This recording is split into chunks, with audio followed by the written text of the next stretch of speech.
হঠাৎ আমার ননদ কল দিয়ে বলল যে আসো আমাদের বাড়িতে, আমি পিঠা বানাইছি, পিঠা খেয়ে যাও আর আচার নিয়ে যাও। আসসালামু আলাইকুম, কি অবস্থা সবার? আম্মা আমাকে বলতেছে তুমি যখন যাইবা ওর জন্য আলু নিয়ে যাও, এখন তো আলুর দাম খুবই কম। আব্বা ওই দিন কোল্ড স্টোর থেকে 2 বস্তা আলু নিয়ে আসে। আলুগুলা কিন্তু একদমই ফ্রেশ, ভালো আলু, সাইজও কিন্তু বড় বড়। আমরাও খেতে পারি, এগুলা খামারের গরুগুলাও খায়। পর আমি ঘর থেকে একটা বড় সাইজের পেঁপে নিয়ে আসলাম। এই পেঁপেটা গতকালকেই পেরে ঘরে রাখছিলাম। এইগুলা নিয়েই এখন আমি যাব। যেহেতু শুক্রবার, আমার হাজবেন্ড কিন্তু বাড়িতেই ছিল, নামাজে গেছে। প্রথমে আমি কল দিলাম তুমি কি আমার সাথে যাবে, কিন্তু বললো যাবে না, তাই আমি একাই রওনা দিলাম। রাস্তায় এসে দেখি দাঁড়িয়ে আছে, তাই আমি জোর করেই নিয়ে নিলাম, কারণ আমার একা একা ভয় লাগছিল। যদিও আমার ভয় লাগে না, জাস্ট এমনি মিথ্যা কথা বললাম। এরপর বেকারি থেকে আমি কিছু কিনে নিলাম। গ্রামের মেয়েদের কিন্তু সাহসটা একটু বেশিই থাকে, আর শহরের মতো কিন্তু গ্রামে কোনো লাইট থাকে না। চলে আসলাম মিঠাবাড়ি স্ট্যান্ডে। শুক্রবার হলে এই স্ট্যান্ডটা খুবই জমজমাট থাকে। এইখানে ভাইরাল চা খেতে মানুষ আসে। তো আমরা গাড়ি থেকে নেমে তারপর হেঁটে চলে যাচ্ছি বাসায়। আমাদের বাসা থেকে আমার ননদের বাসায় আসতে লাগে মাত্র 20 টাকা ভাড়া। যে কোনো সময় আসতে পারি, যাইতে পারি। ফলে ঢুকেই দেখি ননদ আমাদের জন্য নুডলস এর প্রিপারেশন নিতেছে। এখানে মুরগি কাটতেছে। ননদের শাশুড়ি আলু দিয়ে ফ্রেঞ্চ ফ্রাই বানানোর জন্য আলু কেটে দিচ্ছে। এই প্রথম আমার ননদ পিঠা বানাইছে, পাটিসাপটা পিঠা, কিন্তু পিঠাগুলা পারফেক্ট হয়নি, যদিও মজা হয়েছিল।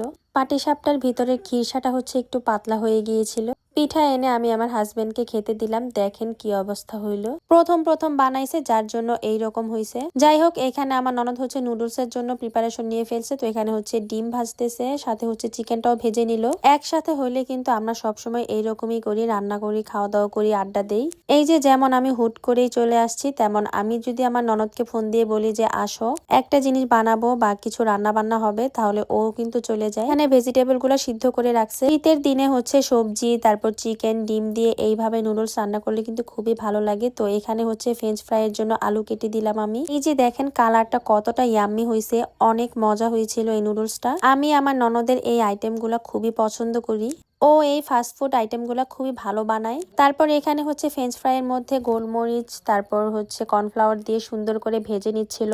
এই ফ্রেঞ্চ ফ্রাইটা যদিও আজকে একটু দেখতে অসুন্দর হয়েছে, বাট খেতে কিন্তু মজা হয়েছে। এটা কিন্তু একদমই মচমচা ছিল। এইদিকে আমার হাজবেন্ড তো একা একা বসে আছে, বলতেছে তাড়াতাড়ি করো। তো এখানে নুডলসটা বেড়ে নিতেছিল। এখন আমরা খাওয়া দাওয়া করব। দেখেন বেড়াতে আসছি, কিন্তু আমাকে কাজ করতে হচ্ছে। আমরা কিন্তু এরকমই হাতে হাতে কাজ করি। তো এখানে আমি চলে আসলাম নুডলস নিয়ে। তো এখন খাওয়ার পালা। এইদিকে আমার ননদ বলতেছে যে থেকে যাও আজকে। মজার কথা কি জানেন, আমার ননদের বিয়ে হয়েছে অলরেডি 9 বছর নাকি 10 বছর জানি হবে, কিন্তু আমরা এখনো এক রাতও ওদের বাসায় থাকিনি। আমার ননদ যখন মালয়েশিয়াতে গিয়েছিল তখন এক রাত ছিলাম, তাও এক রাত পুরানা, মানে 2টা বাজে, রাত 2টায় আমরা এয়ারপোর্ট চলে গিয়েছিলাম। তো সেই কথাই বলে সবাই মজা করতেছিলাম যে ননদ বিয়ে হইলো, কিন্তু ননদের বাসায় এক রাতও থাকলাম না। তো এবার চিন্তা করছি যে গিয়ে এক রাত থাকবো। আসলে কাছাকাছি বিয়ে হয়েছে, তো তাই থাকা হয় না, হুট করে যাওয়া যায় আসা যায়। তো এখানে আমি নুডলস খেয়ে খুবই প্রশংসা করতেছিলাম। আসলেও নুডলসটা অনেক মজা হয়েছিল, একটু ঝাল ঝাল হয়েছিল। তো এখন চলে যাওয়ার পালা। আমরা সবাই বিদায় নিয়ে নিলাম, চলে যাচ্ছি বাসায়। তো এখানে কিন্তু আমার মা আমাকে আচার দিয়ে দিয়েছিল, তারপরে বাসার জন্য আরো নুডলস দিয়ে দিয়েছিল। আচ্ছা, মিঠাবাড়ি থেকে কে কে আমার ভিডিওটি দেখেন আমাকে কমেন্ট করবেন। 7টা বাজে আসছিলাম আর 9:30টার দিকে বাসায় চলে যাচ্ছি। ভাবছিলাম চা খেয়ে বাসায় যাব, কিন্তু নুডলসটা অনেক মজা হয়েছিল, তাই পেট ভরে খেয়েছি। এখন আর পেটে জায়গা নেই। চলে আসলাম তালতলা। এখানে আবার আমার ছেলে কক কিনবে। গাড়ি থামিয়ে ওর বাবা ওকে কক কিনে দিল, সেটা আমাকে দেখাচ্ছিল। আজকের ভিডিওটা এই পর্যন্তই। ভিডিও ভালো লাগলে অবশ্যই কিন্তু লাইক, কমেন্ট, শেয়ার করে দিবেন। সবাই ভালো থাকুন। আল্লাহ হাফেজ।